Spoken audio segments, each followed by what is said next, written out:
जब मैं उनके कमरे में गया, पुजारियों के प्रमुख ने मेरा स्वागत किया और मित्रतापूर्ण व्यवहार किया। बैठो बेटे, बैठो। मैं ये देखने वाला हूँ कि यदि तुम्हारी शैक्षणिक योग्यता उतनी ही अच्छी है जितनी की शारीरिक, तो मैं तुम्हें साथ लेने का प्रयत्न करूंगा। इसलिए ध्यान दो। उसने मुझे चकित करने वाली संख्या में प्रश्न पूछा, कुछ जुबानी और कुछ लिखित में। 6 घंटे तक हम अपने गद्दियों पर एक दूसरे के सामने बैठे। तब उसने स्वयं को संतुष्ट बताया। वह खड़ा हुआ। लड़के, उसने कहा, मेरे पीछे आओ। मैं तुम्हें मठ के प्रमुख के पास ले चलता हूँ। ये असामान्य सम्मान है जिसे तुम सीख लोगे। आओ। मैं चौड़े गलियारे में होता हुआ उसके पीछे चला। एक सपाट छत के ऊपर निकले और प्रमुख पुजारी के घर की ओर, जो उसके ऊपर बना था, पहुंचे। उसका दरवाजा बड़ा और सोने के खांचे वाला, जो उसके निजी कक्ष को खुलता था। झुको बच्चे, झुको और वैसा करो जैसा मैं करता हूँ। भगवान, यह बच्चा मंगलवार लोबसांग रंपा है। इसके साथ ही पुजारियों का स्वामी 3 बार झुका और फर्श पर लेटकर दंडवत की। प्रमुख मठाध्यक्ष ने हमारी ओर देखते हुए कहा, बैठो।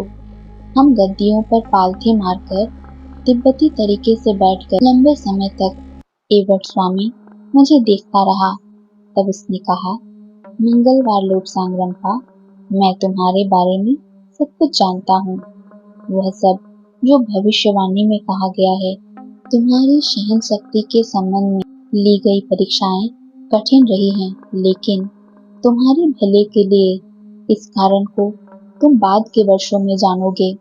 अभी ये जान लो कि हजारों भिक्षुओं में से कोई एक ही ऊंची चीजों को जानने के लिए और ऊंचे विकासों को प्राप्त करने के लिए लायक होते हैं। दूसरे लोग भटक जाते हैं और अपने दैनिक कार्यों में लग जाते हैं। ये कामगार होते हैं। वे बिना आश्चर्य किए क्यों प्रार्थना चक्रों को घुमाते हैं। हम उस प्रकार के नहीं हैं। हम उन लोगों में से हैं जो ज्ञान को तब आगे बढ़ाएंगे जबकि हमारा देश अनजान धुंधले बादलों में घिरा होगा। तुमको विशेष रूप से गहन प्रशिक्षण दिया जाएगा। गहन प्रशिक्षण, कुछ थोड़े ही समय में तुमको बहुत अधिक ज्ञान दिया जाएगा, जिससे कि एक लामा सामान्यतः जीवन भर में प्राप्त कर पाता है। रास्ता कठिन होगा और अक्सर यह कष्टदायी होगा। अतीन्द्रिय ज्ञान को बलपूर्वक देना कष्टदायी होता है और विभिन्न लोकों में यात्रा करना ये अपेक्षा करता है कि नाड़ियां ऐसी हो जिन्हें तोड़ा नहीं जा सके और निश्चय इतना कड़ा जैसे कि चट्टान। मैंने कुछ मुश्किल से सुना और हृदयगम्य किया। ये सब मुझे बहुत कठिन लगा। उसने कहा, तुमको यहाँ चिकित्सा और ज्योतिष में प्रशिक्षित किया जाएगा। तुम्हें वह सभी सहायताएं दी जाएंगी जो हम दे सकते हैं। तुम्हें गुप्त कलाओं का प्रशिक्षण भी दिया जाएगा। तुम्हारा रास्ता तुम्हारे लिए तय है।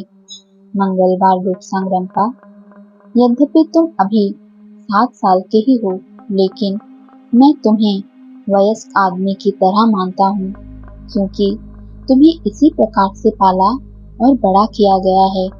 उसने अपने सिर को टेढ़ा किया और पुजारियों का स्वामी उठा और गहराई के साथ अभिवादन किया। मैंने भी वैसा ही किया और हम दोनों एक साथ बाहर निकल गए। थोड़ी देर बाद हम फिर स्वामी के कमरे में थे। उन्होंने चुप्पी तोड़ी। बेटे, तुम्हें हर समय कठिन परिश्रम करना होगा, परंतु हम तुम्हें जो कुछ कर सकते हैं सब मदद करेंगे। अब मैं तुम्हें तुम्हारा सिर मुड़ाने के लिए ले चलूंगा।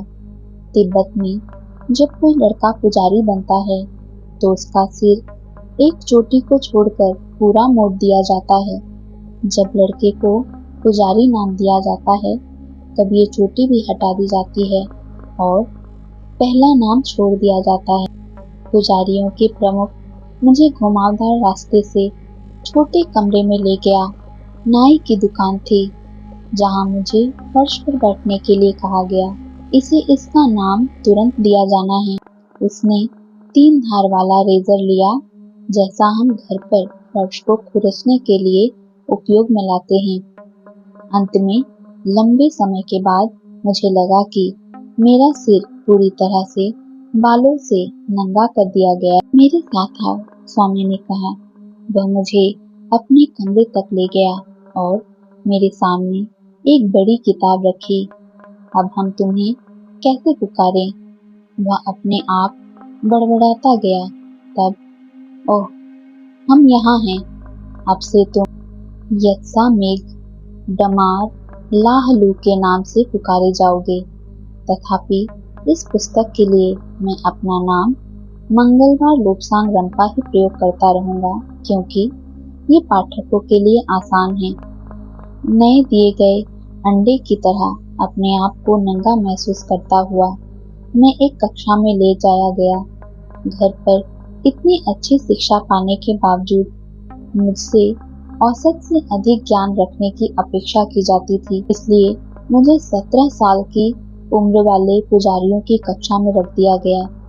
मैं अपने आप को दैत्यों के बीच में बौने की तरह समझता था।